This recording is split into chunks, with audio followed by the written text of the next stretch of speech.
And welcome to the Reasonably Fine Art Talk, ladies and gentlemen. This is your friend Charlie Hunter in Bellows Falls, Vermont, and we are honored today to have as our guest Mr. Tom Bucci of Camden, Maine. It is Camden, correct? Yes, yeah. Yeah. Hi, Tom. How are you? I'm good. Thanks for having me, Charlie.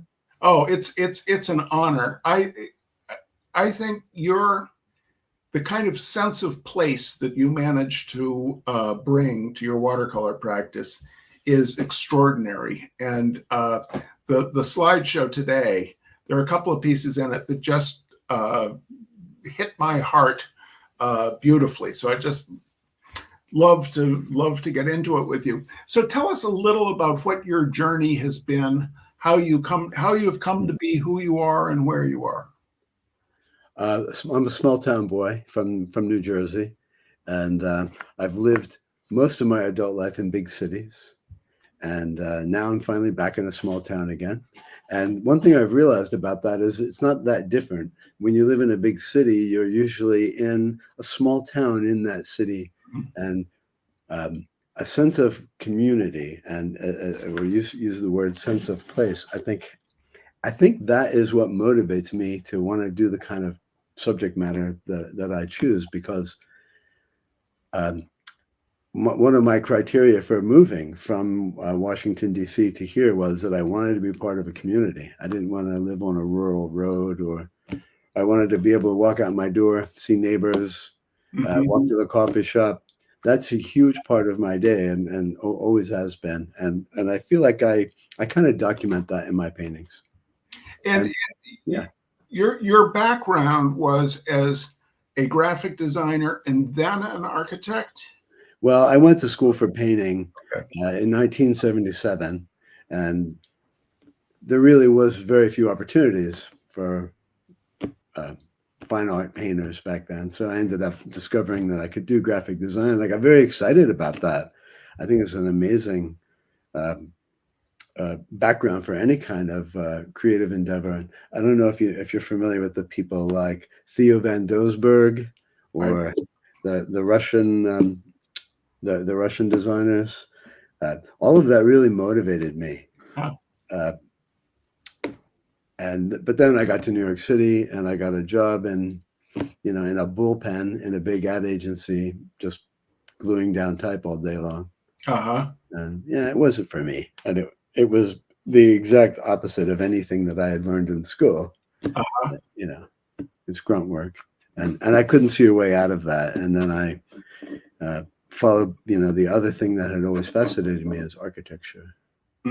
So growing up in a small town, it wasn't big buildings and bridges and things that interested me. It was the little houses that everybody lived in. Right.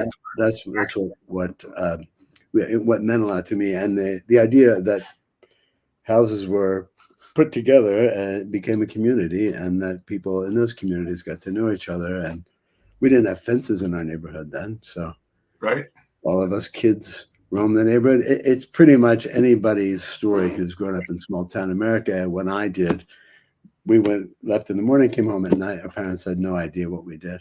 I was just talking with my friend Bart at the gas station yesterday about that, about how you'd leave in the morning on your bike, and your parents were like, have a good time. And then you'd come home at night, and it'd be, what'd you do? We went to the quarry, and we did whatever. For us, the quarry was the canyon. There was about a 2-acre parcel between the railroad right of way and the edge of the town, and I lived right near that, and so the area in there became known to us kids as Ghost Canyon. That was a huge part of my childhood, and it probably was a vast place in one's childhood. It was bigger than vast. In fact, there's a 100-foot cliff of sheer rock that goes down to the railroad right of way.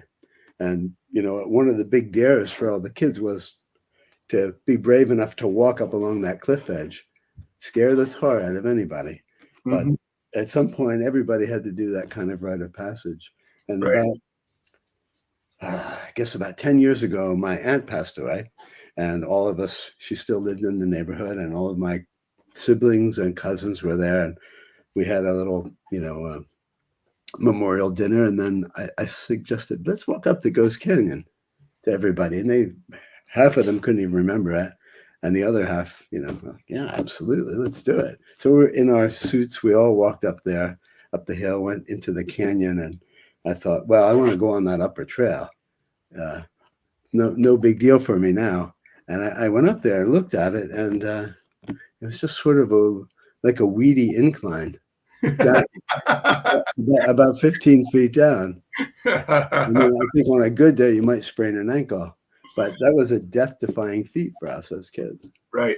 So, yeah, I love stuff like that, and I would love to go back there and do a whole series of paintings in Ghost Canyon. Oh, that would be awesome. That's a great idea. Well, let's get into the slideshow.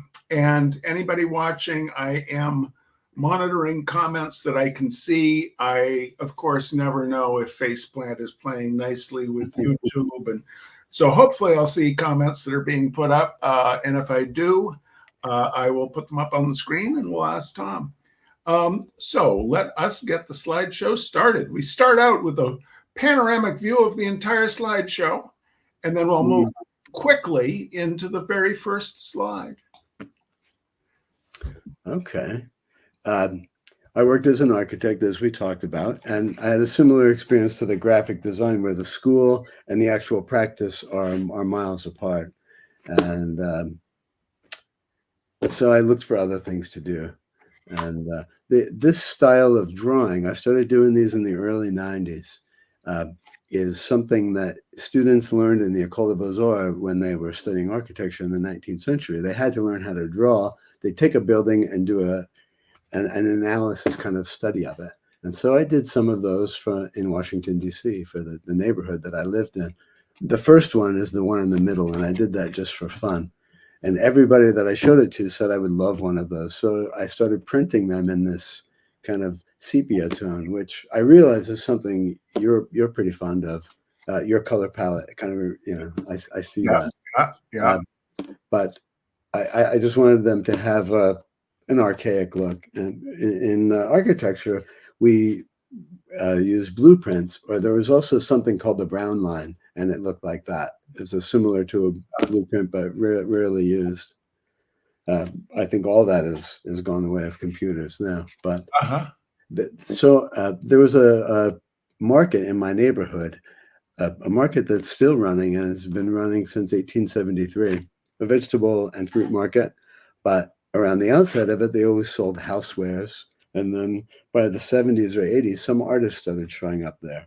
So there's always a handful of artists. And I thought, well, I'll get a table and sit out there because people love these drawings so much. And I did a series of about a dozen, and I sold them out there. I couldn't believe how easy that was and how much fun I had, how much I enjoyed interacting with the public, how I learned how to talk about my work to them. And before I knew it, people on the street were recognizing me in the neighborhood and saying, oh, yeah, the guy at Eastern Market with right. architecture drawings. And then over time, I started to slip in some watercolors because I'd always done watercolor, but never made a penny at it. And when I started bringing some out along with these drawings, they quickly took over. And that evolved into, I did that for a while. And I realized I was making a living at this. I didn't have to do any more architectural work. And that was my open door into the world of, yes, you can be an artist and pay your bills.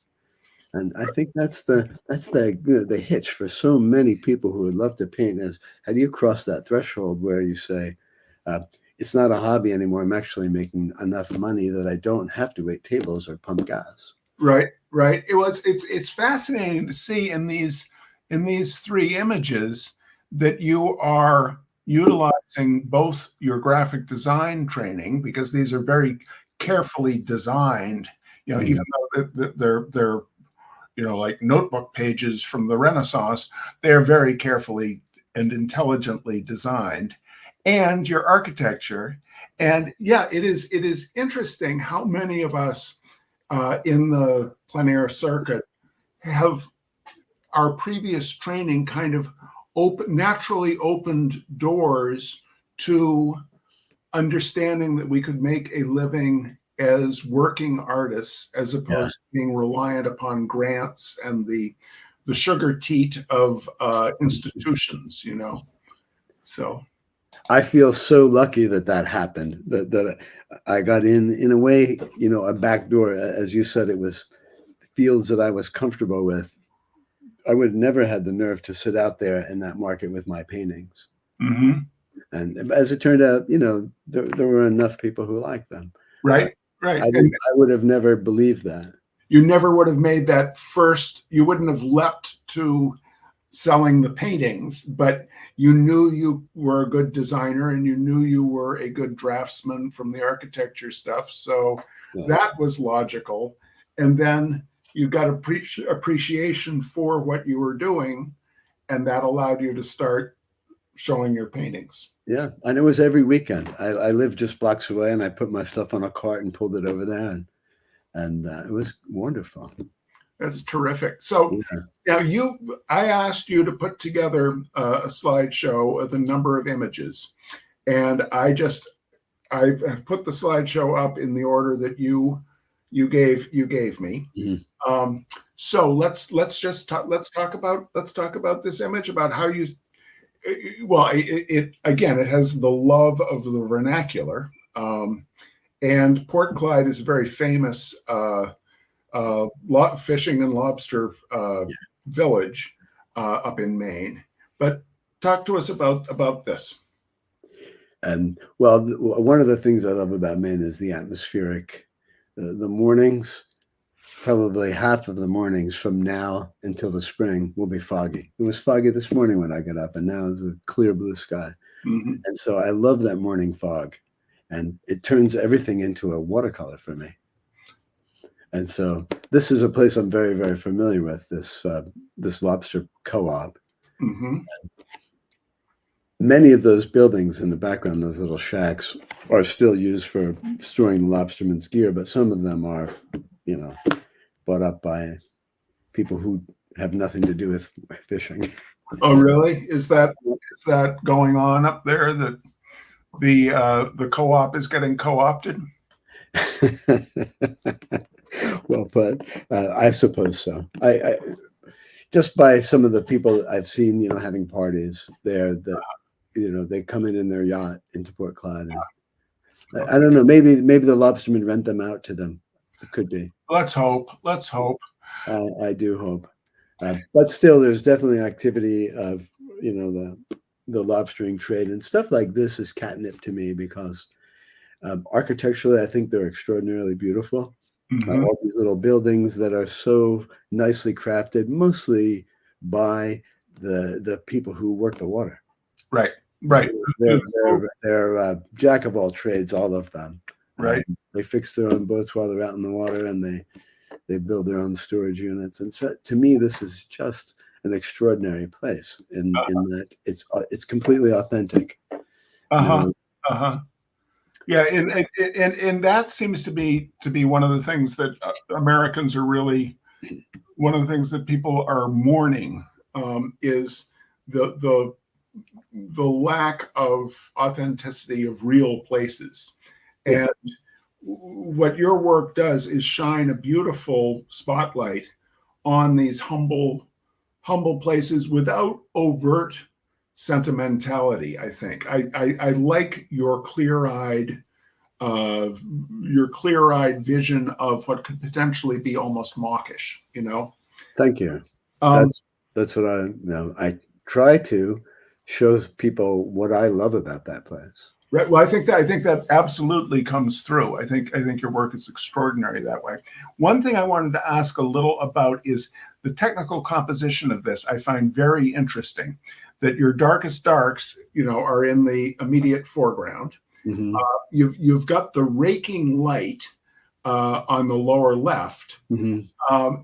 And the composition circles around. So I see the viewer's eye coming in at the lower left, circling through the foreground, mm-hmm.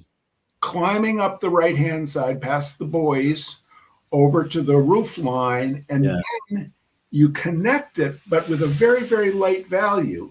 down into that squeezed thin spot before moving up into the secondary dominant subject, which is the mass of vernacular buildings and the reflection in the water. Mm-hmm. And that kind of almost spiral design that you've got there, I think is a very interesting composition. Thanks. Was this all done in one pass, or were there preliminary sketches you did to design this out before you did the final painting? I did a little sketch. Yeah. I don't even know where that is, but I've tried to paint this 3 or 4 times, and they're in the circular bin. Mm-hmm. I found it to be a tough subject to paint, but once I saw this in the fog, the problem was solved for me. That is a very, very good point. That very often the subject matter being obscured in some manner can help us see the bigger shapes as opposed to just all the delicious little detail. Yeah. Yeah. Yeah. I have so many questions to ask you. Now, this is an entirely different approach here. Yeah. This one is definitely an odd piece out in my set. But I was on that plane from Toronto to a national airport in DC. And it's about 15 people on the plane. It lands on the tarmac. You walk down the steps onto the tarmac, and you take your luggage out of the bottom of the plane like a bus. It's a flying bus. Uh-huh. I felt like I was in Casablanca or something. Right. And it was pouring rain. And so the airline had umbrellas for us all, and we're all waiting under the umbrellas for our luggage. And I wished I could have sketched the thing, but because we were there for half an hour in the rain. Oh, I just took a bunch of pictures. Right. And then kind of pulled 3 or 4 of those together to make this composition. But this was really fun to paint, because the only thing I wanted to do was have all the color on the right-hand side be in the figures, and then put one little spot of it on the other side. Which you did with the traffic cone. With the cones, yeah. And then I ended up putting the second one, which I wasn't sure if that was a mistake, but once I put it in, I was very happy with it. The second one, the one in the mid background. Yeah. Okay. Yeah. Now, one thing in your bio that you refer that I would like to ask about, and I agree with very much, is your description of your paintings as being almost like fisherman's tales, in that they are not a literal truth. They are an amalgam of multiple images, multiple experiences, but told as if they are a straight narrative. Yeah.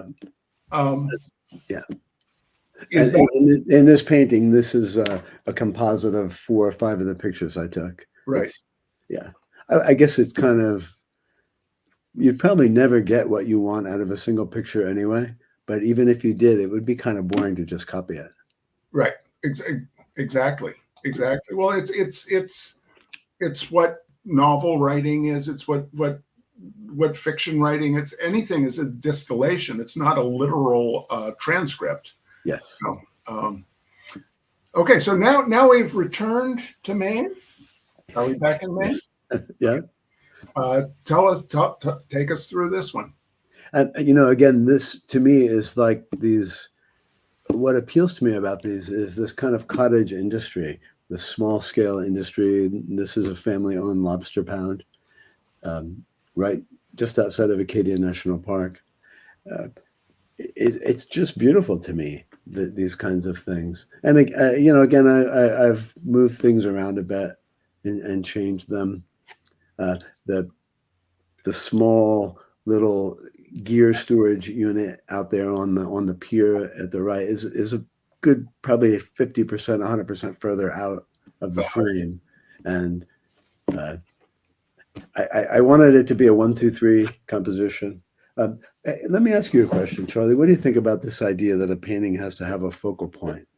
Does a painting have to have a focal point? I like that as a philosophical discussion because so many people say, I think when you're teaching, you have to teach rules because people want to know what are the rules? How do you do this? What's right? What's wrong? So we come up with these things like focal point. Well, that's right. You should do that. But in reality, isn't there kind of, I don't know, could be many focal points in a painting. Is I feel like it's more about how you relate one thing to another rather than a certain point, but the relationship of the points.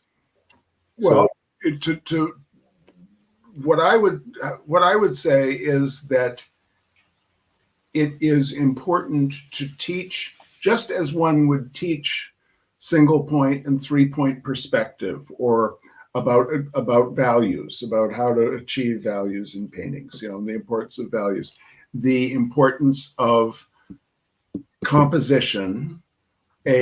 Just as single point perspective is the easiest perspective, a single focal point is the initial lesson in composition. Well said. So I think it is, you have to know how to do it, and then once you know how to do it, you can start removing those various elements and seeing what happens. And that is part of the beauty of the artistic journey, I think, because if we all just always followed all the rules, it'd be a bunch of very boring paintings. The same painting over and over. Exactly. Yeah. And you have music, you have dance, you have any art form. Some of the most interesting stuff is stuff that deliberately removes one or more of the supposed things you gotta have. So I think it's absolutely you can have multiple focal points. You can probably have no focal point if you had really good other stuff in there, Yeah. So for every rule, you could walk into any museum and find many versions of that rule being broken very well, very successfully. But I feel like here I had different focal points. That little shack on the left, sure, it's easy to look at. Then there's the hole in the building where you see the two watermen there. Someone might say that's a focal point, being close to the I would definitely say that's a focal point, because it's kind of it's not really exactly in the center, but it's kind of in the center, and your perspective is going down to it. But then you've got the spider leg knitting to the shack on the right. And it's you're clearly in charge of how you're moving the viewer's eye around. It's not like, oh, he had, he all of a sudden he found he had 2 focal points. No, you're messing with us here. Another thing, composition-wise, that I always think about with landscape painting is it's primarily horizontal elements. So you get your sky layer, then you have a layer of stuff, whether it's buildings or farm equipment or mountains, and then you have another layer of more foreground stuff. There's usually 4 or 5 layers of stuff, like a sandwich. And like a sandwich, I feel like it needs a toothpick in it. And so I try to put those toothpicks in, and in this one you see them kind of obviously, that connect foreground, middle ground, background.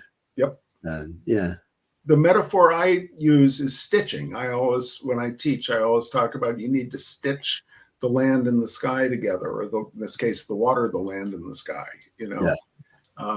Absolutely, because otherwise it's too horizontal. We are very lucky that we live in a time of utility poles. That's all. Yep, they come in pretty handy. I went a little crazy with the toothpicks in that last one, but that's why I wanted to talk about it at that point. Yeah, look at Tim Oliver. He goes crazier with them. Anyway, now this I love how you're playing with the vertical, by putting the verticals off. This reminds me of kind of classic advertising illustration of the 60s, that was kind of like Bernie Fuchs Pontiac illustrations. I think this is just masterful. Thank you. Talk to us about this. For me, this was a kind of study in values, and it's. I guess it's it's a commonly used device to put that lightest light against the darkest dark, and so this is Vatican City. This is the Bernini colonnade that sits right in front of that, the famous St. Peter's. There's a whole history to that, which is absolutely fascinating from an architect's point of view. But this is designed by committee, and every once in a while that actually works. Michelangelo did the dome, Moderna did the facade, Bernini did the entrance, and there's a half dozen other people that had their fingers in it. But the whole, for whatever reason, it just works. But yeah, I wanted to use that, the fountain and the top of the end of the colonnade there that's just off to the right center. Center right. So again, this is pretty much a work of fiction. It wasn't even raining that day, but when I did my sketch, I wanted to just figure out how to make that work in terms of values, and I was happy with the sketch. And the carabinieri came right over to me, and they saw me sketching there with their rifles, and very curious about what I was doing, standing there. That's happened probably to all of us, but within a couple of minutes, he's telling me, "Oh, it's beautiful. I wish I could do that." You love that, because they come over and they kind of have a militant demeanor when they come over. They're expecting they don't know what you're doing, and they definitely want to know. And then as soon as they see it's art, everybody usually softens right up. And yeah, it also allows you to draw in high crime areas, because drug dealers are like, what are you? You buy weed, crack? What? It's like, no, I'm just drawing. And then they're like, oh man, yeah. Now you say it's a study in values. I also see it very much a mastery of edges here, because again, the eye is coming in with this stutter on the right of these harsh black white interplay, and then it softens, and you lose all the edges of all the architecture of that central mass. I mean, you just let go of, you stop playing the stutter game, and it just goes into this softness, which allows you to have the water of the crest of the fountain. It really masterfully done. Another thing that you talk about is the illusion of detail. And I emphasize that when I teach as well. And this to me seems like a masterclass in illusion of detail. Can you expound on illusion of detail a little bit? Oh, thanks. Yeah. Hey, Tim, we're talking about Tim Oliver, and he says, "Hey, Tim." Work. It's like magic. Let's see who else's name we can say and see if they appear. Jean-Paul Basquiat. I think we're all on the same page about that. If everything is too detailed and all the detail has the same importance, you have no hierarchy, and it loses its pull. You want something to kind of pull you in, and then the rest of it is just the supporting staff, the supporting actors, right? Even though they might be very detailed things. Technically, for something like this, I don't know how to do that in one go. Let's say I painted all of that detail on the back building and then destroyed it, because I wouldn't know how to do it otherwise. If there's a way to do that, but because it's rain, and I wanted you to see the rain coming through that building, dissolving all that detail with just dragging the brush back and forth through it. Wow. It gives the effect. How'd you know when to stop? I don't know. Oftentimes I go too far, and those pieces didn't make the slideshow. Exactly. But people often ask me, how do you know? How do you know when a painting's done? I said, you know it's done 10 minutes after you should have stopped. So. Yeah, or as one of my teachers said, if you're looking for more things to do, you're certainly done. That's absolutely true. As soon as you notice yourself doing that, yeah, it's done. Okay, North Beach and Russian Hill. Yes. This was again. This wasn't a plein air painting like the airplane one. This was a picture I took there years ago, and it's just a tiny, tiny little piece of it. It's just a minuscule fragment of that painting. This is in the background. This is one of those incredible streets, maybe Filbert Street, where you're looking up the hill, and it seems like an infinite amount of space. Mm-hmm. I love the way that the background becomes more of the same stuff that's in the foreground because it's climbing up like that.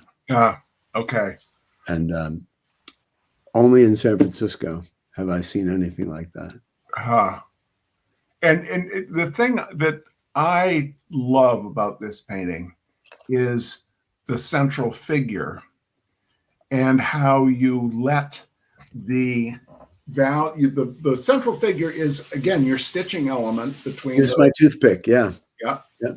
But it also, you let the value get lighter on his legs in the highlighted, in the high value area, so that he has almost a transparency. So he's there.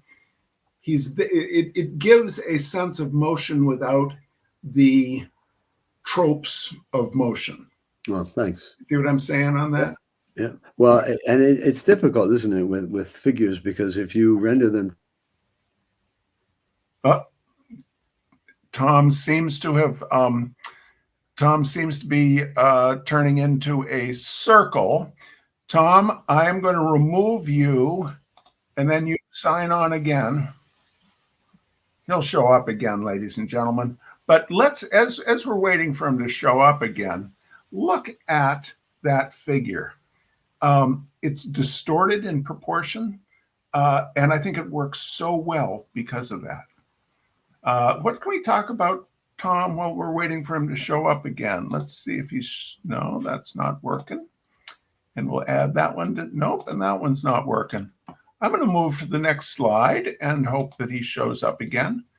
Let's see, things I can do. I can kick him from the studio. I can ban him from the studio. There are all kinds of things that StreamYard lets you do in the background, but I'm not going to ban him. I'm going to hope he shows up again. Next slide, please, Charles. Well, actually, Mark Dietz says, same with highlighting. If everything is highlighted, then nothing is highlighted. That's exactly true, Mark. You got it. Oh, Beacon Marine. Tom? Nope, still no Tom. Well, let's look at this and think about, again, how he is utilizing the vernacular, right? Look at the composition on this, ladies and gentlemen.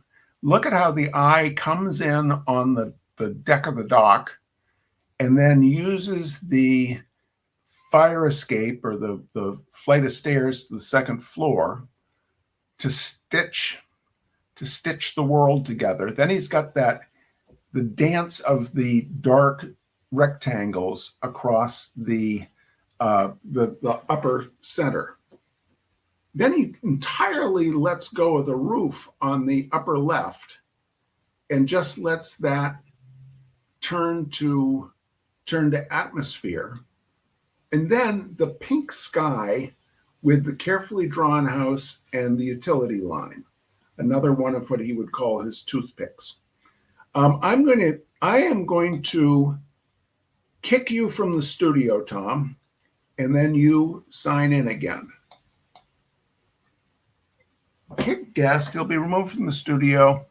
Yeah, then he can rejoin. You come back, Tom. You come back. Now, ladies and gentlemen, any comments out there?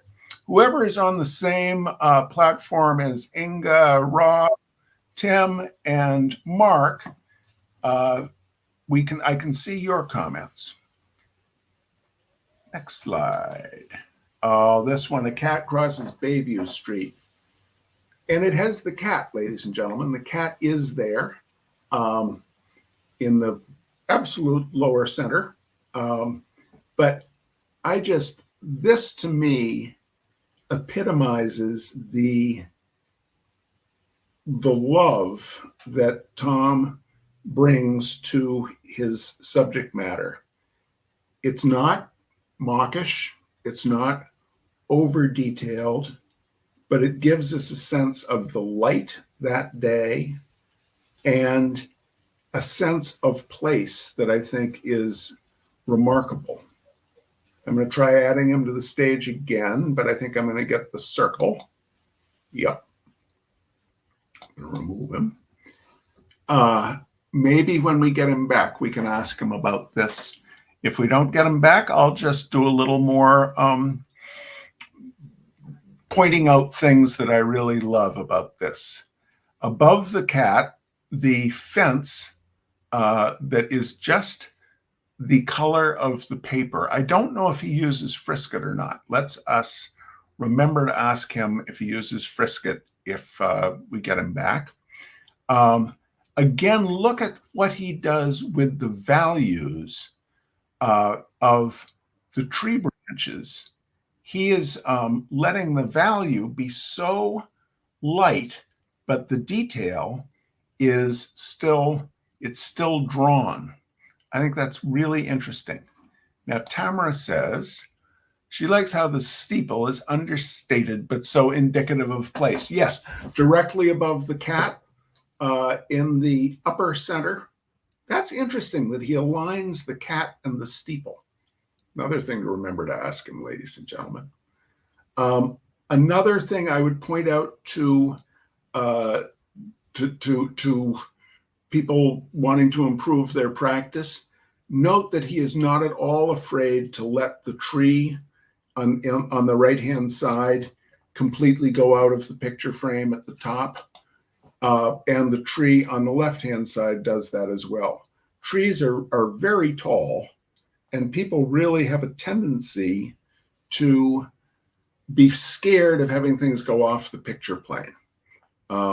Here he's back. Here he's back. There he is. Hi, Tom. Can you hear me? Can you hear us, Tom? Oh, I don't know if he can hear us. I can hear him. Say something, Thomas. Oh, technical issues here. There he is. Oh, there we are. Okay. So I moved to another room. Okay. We're talking about on this one, the cat and the steeple. Tamara said that she loves how the steeple is understated, but so indicative of place. Yeah. And I noted that the cat and the steeple are aligned. Was that a deliberate choice?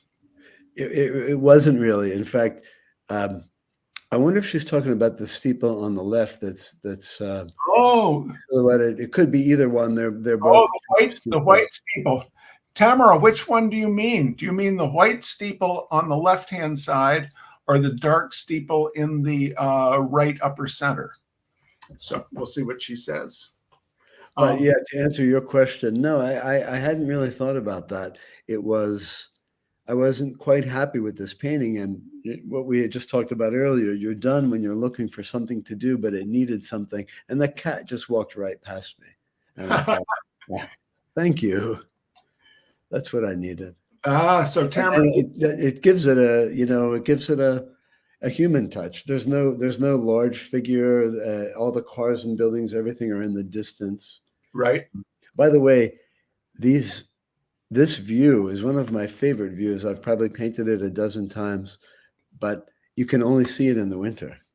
And where is time the trees obscure almost all of that. Is this in Camden as well? Yes. Yeah. It's the So she, approach into the village. she meant the steeple on the left, which is even more masterful when I look at it. Because yeah, you don't. It's barely there, but it's absolutely there. Yeah, That's and that's the steeple that's right on the town square. The old church, the oldest church. That's the kind of heart of the village. right. Yeah. So, and while we were waiting for you to come back, do you use a frisket, or do you just not paint in the whitest white areas?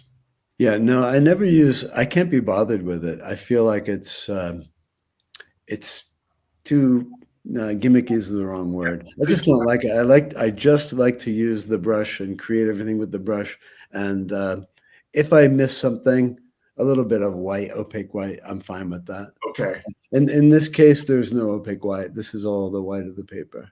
It is a stunning piece, I think, and it's understated, but it's also so filled with love, I think. Thanks.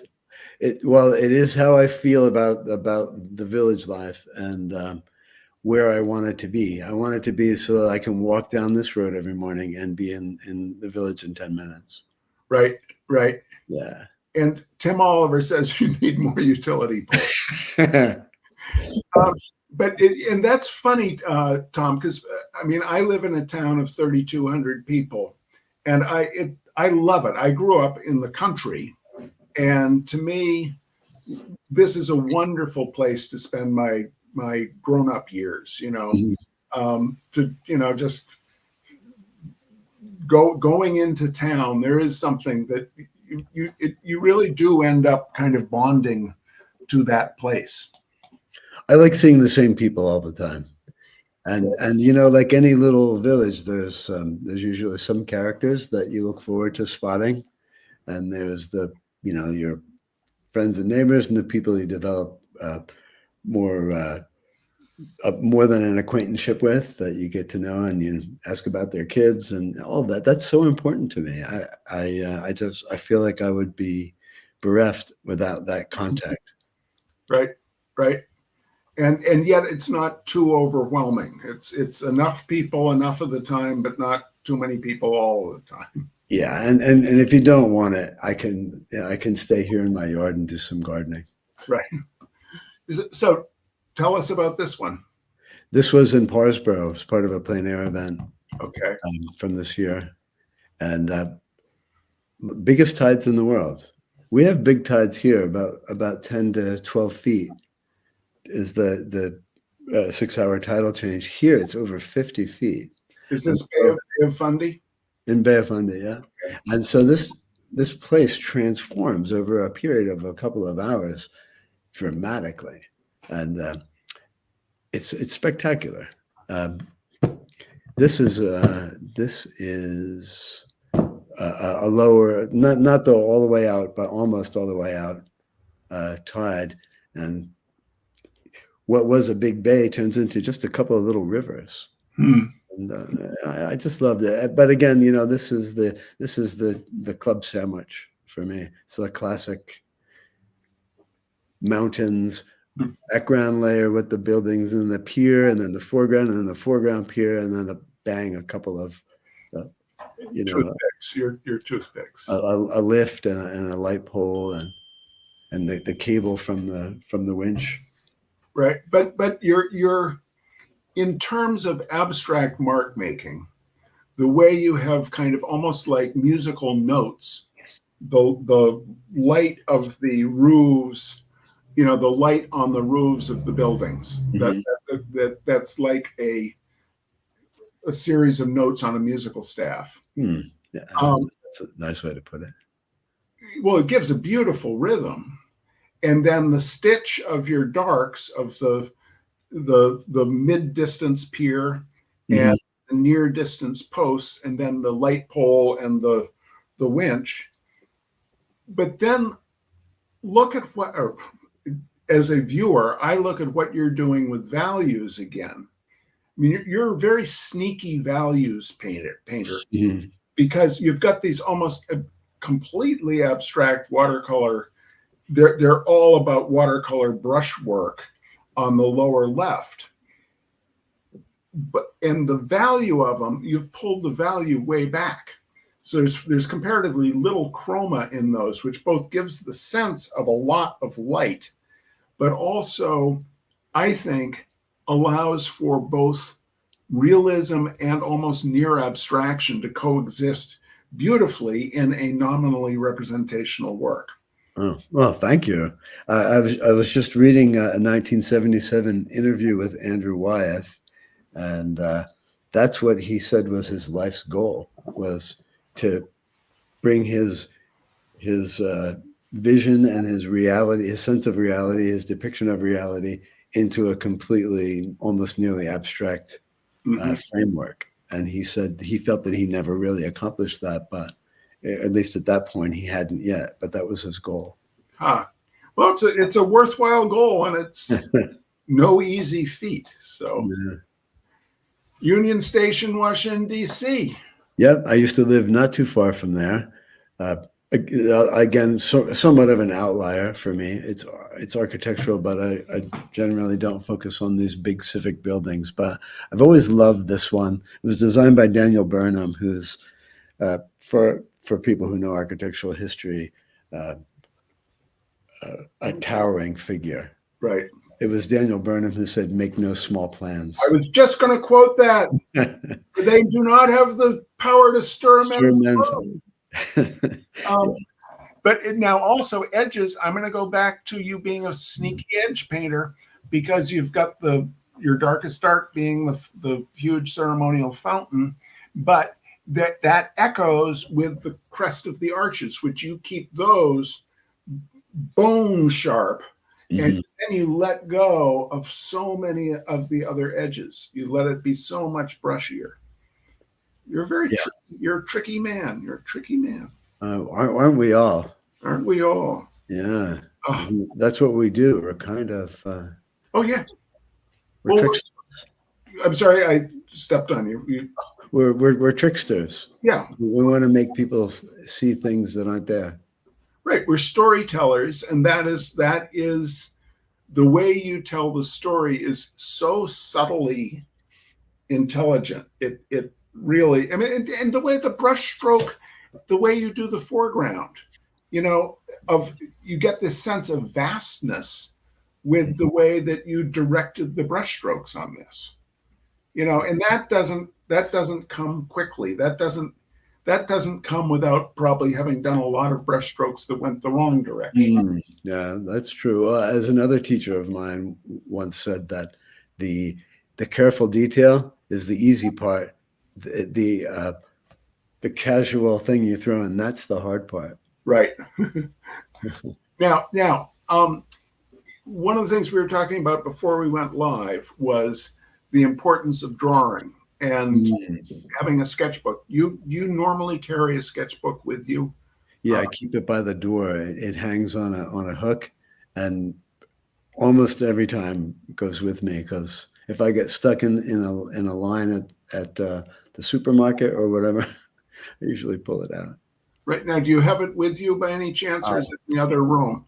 If I move upstairs, I'm afraid I'll lose you again, so I'm going to go up and grab it. Okay. All right. Well, I'll just talk about Tom for a minute till he comes back. Or about why not talk about drawing? I'll talk about drawing and the importance of having the sketchbook. And I will throw Tom's website up if you're interested in more information on Tom Bucci. He's got an excellent website, and he's got various videos. And here is his sketchbook. Tom, show us what you carry with you. You carry a spiral? I carry a spiral band. It's pretty small. Yeah. I love this. This is a pencil case. I found this. It's got a little magnetic clasp, so I can keep the few tools that I use attached to the book, like that. And I put a nylon carrying cord right through the book, so I can just throw it over my shoulder and carry it with me like that. And my favorite thing is I made a little palette to fit in here. It's magnetic.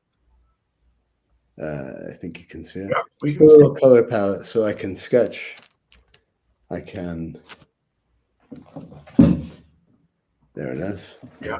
So I can stand outside anywhere or sit in the cafe, do a little sketching. I have a couple ounces of water with me, 2 or 3 brushes, and then I can do I did this on the deck of a boat, a moving boat.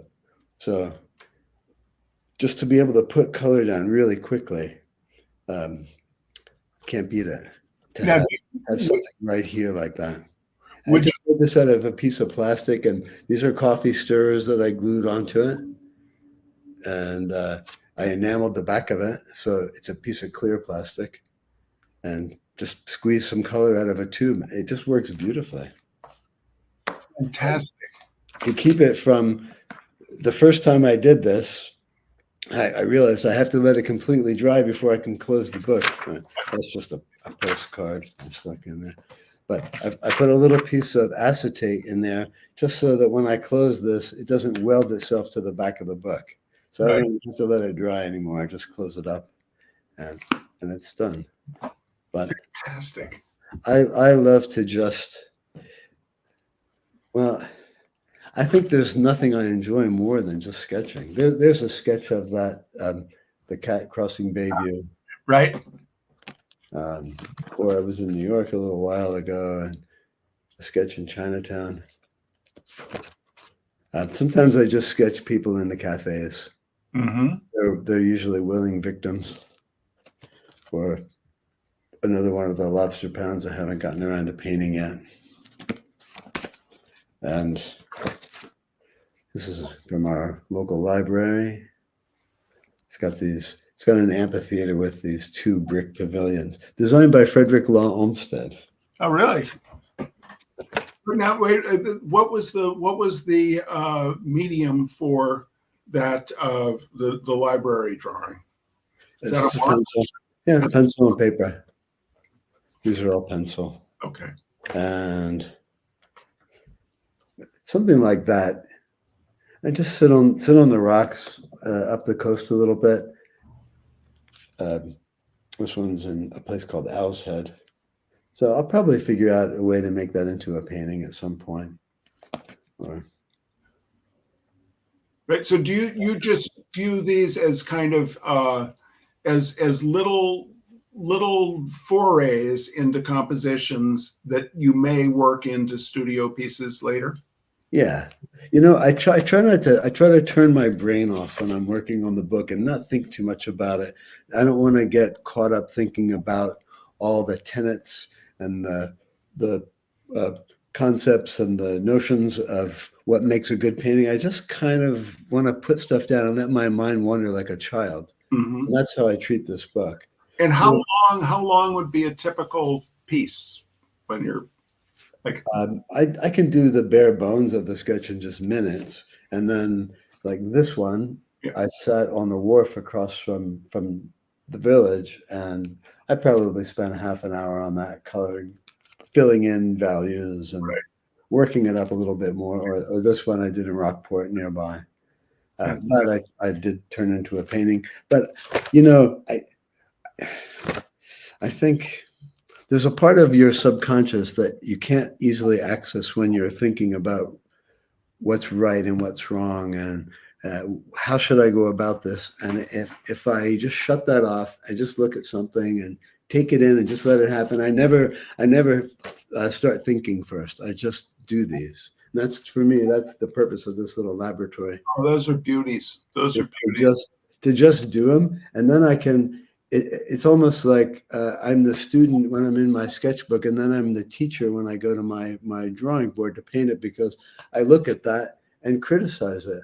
What don't I like about it? Oh, well, it's the angle isn't it compelling, or it needs something in the foreground. I can criticize it and make it into a better painting, hopefully. So it's rare that my sketch will become a painting, as is. Mm-hmm. So, yeah. Right. that is, I hadn't thought of it until now, but that is exactly how I use this. I'm the student in the sketchbook, and I think that's why I'm so happy, because I get to be a student again, and not worry about whether I'm doing this right or wrong. Right. That's why I love my sketchbook. I love working in it, and I do all sorts of stuff that I wouldn't maybe do if I were setting up my easel. I think when I go to the trouble of putting up the easel and taping down a half sheet of watercolor paper, I don't want to screw it up. So Right. you try too hard. Here, I don't care if I make how many mistakes I make. In fact, sometimes the mistakes end up being better than the intent. Right. Right. Oh, absolutely. No, I think this is incredibly valuable. That's I can see echoes of Wyeth in that one. I was in a blacksmith shop, and just watching him hammer out this little cube of iron as a demo. Or I rarely ever do stuff like that, but I love doing things like that. And this was the county fair, and there was this fantastic soul singer on stage, and I could have spent all day there listening to them and sketching them. But I feel like it's something I really need a lot of practice at. But I don't care if they don't turn out well. It's just fun to do them. Oh, this is great. Thank you. A couple from Cape Ann that I never got around to painting. Anyway, that's what makes this actually work for me is that it's always ready to go, hanging by my door. Right. And, Well, I think this has been, I mean, not alone, that tour through your sketchbook is incredibly valuable for people to see. And especially your summation of that you're the student when you're doing it, and then you can be the teacher when you're, thinking about turning it into a painting. Really, really wonderful for you to give us this glimpse into your process. So, thanks. what do you got coming up? What are anything we need to be promoting here? I'm looking forward to a long period of relaxing, and that's the winter.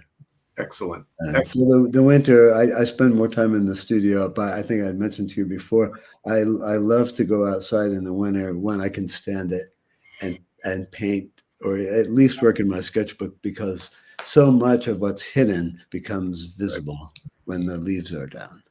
Well, I think we all look forward to seeing what you work on this winter and what you're doing when spring rolls around. Thank you so much, Tom, for joining us. Pleasure, Charlie.